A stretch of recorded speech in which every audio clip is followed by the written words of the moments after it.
ఇంకే కొంచెం ముఖం కట్టండి అక్క. ముఖంతో కట్టండి. Thanks. Thank you so much.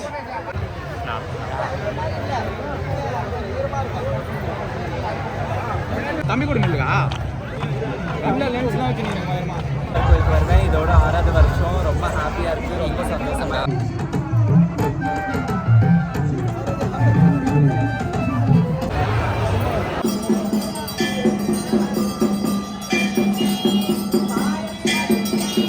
We are at Villupuram bus station. Now we are going to Koovagam. Let's stop. So guys, we got on at Koovagam now. Now we are going to the festival right now. I'll make you like updating everything. Just let us go.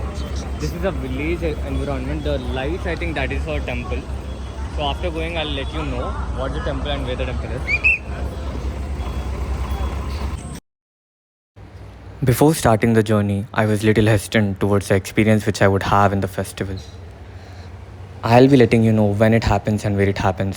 It happens in the Koovagam, the smallest village, a rural village in Tamilnadu, which happens in every year on the period of April to May for 18 days of festival. But the main days of this festival are 2 days, like the last 2 days where one is a transgender's marriage and second day they are getting widowed. I was little hesitant before starting this journey, but as for my surprise, I felt so comfortable with the people all over the thousands of transgenders and also from the community, where they made me so comfortable for being there and experiencing their culture, experiencing the festival. You all might have a question that why I have chosen this festival, where no one knows about and where no one cares about actually about the culture of this, especially the community transgenders people. Because the story which I have read in the magazine have always been stuck in my head, where the festival is connected with the story of Mahabharata. This is a traditional transgender dance which is known as Kolam dance, where they are celebrating for getting married, and the group of people, the group of community where transgender women come and they express themselves. As you can see, this is a marriage day where transgenders are getting beautifully ready for their marriage ceremony as brides.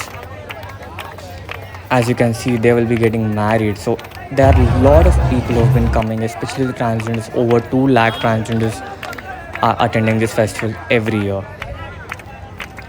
As you can see the rush, it is so freaking like, next level of people.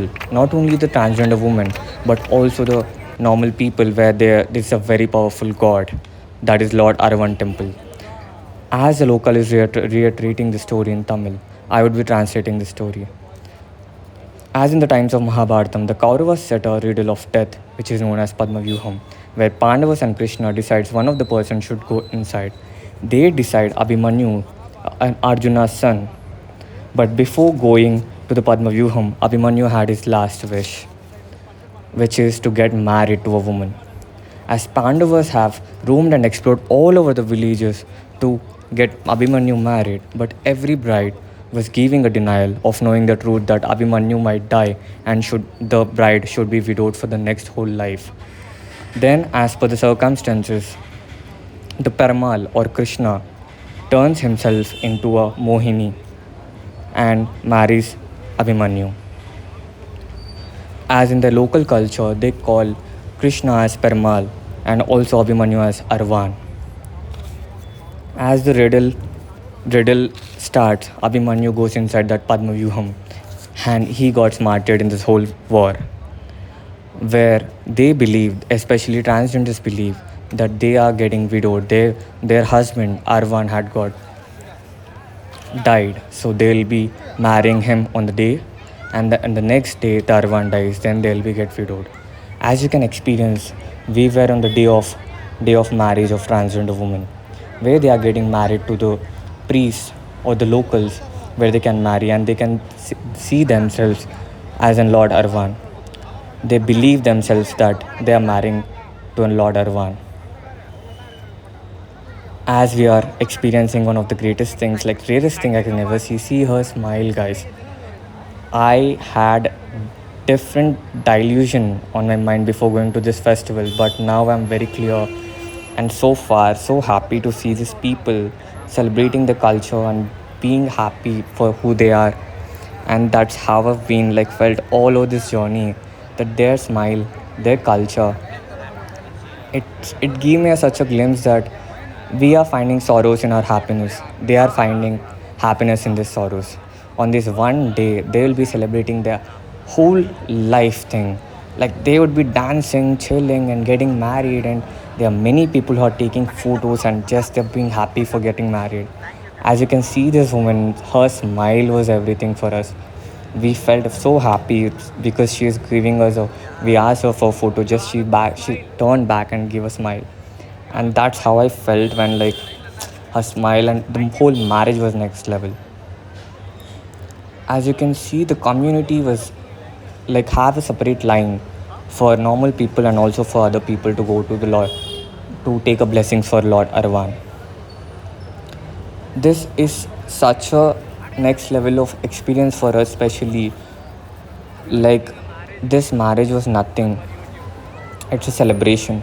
It's a celebration of culture. It's a celebration of story. It's a celebration of who we are, where the colonial powers have been always like they have made our culture in a discouragement level where these people have one bit like have a phobia, like we had a phobia towards him. Homophobia was not in Indian's culture. That was born and brought up by the colonial period. That got us, and we have adopted their culture, and we started being homophobic or like the community phobic. You can call it transphobic. This is like a whole journey in this temple. As you can see, there was a competition. She is Miss Koovagam.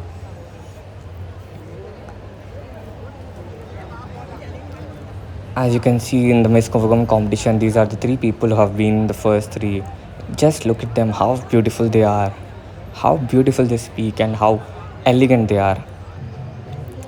As I've understood that though we being ourselves, we couldn't celebrate as much as they could celebrate and being proud of who they are. On this one day, they are dancing their hearts out, they are celebrating their lives out, and being happy and healthy for who they are. As per like you people are seeing this in the video, but we have experienced it through our own eyes. We have visioned ourselves through our own eyes, and this is such a journey where I could never forget in my whole life, though I'll be traveling more in future. But this is once a journey that which made me realize that how we people been judging things or society in different way. These people not caring about anything and just care about them, like truly being themselves and having their life to the fullest. And this was something which I was always dreamed of, like people living in their people being in their own color and celebrating their own life, being no matter what, and not caring about the society where it judges. This is a journey, guys. Thank you so much.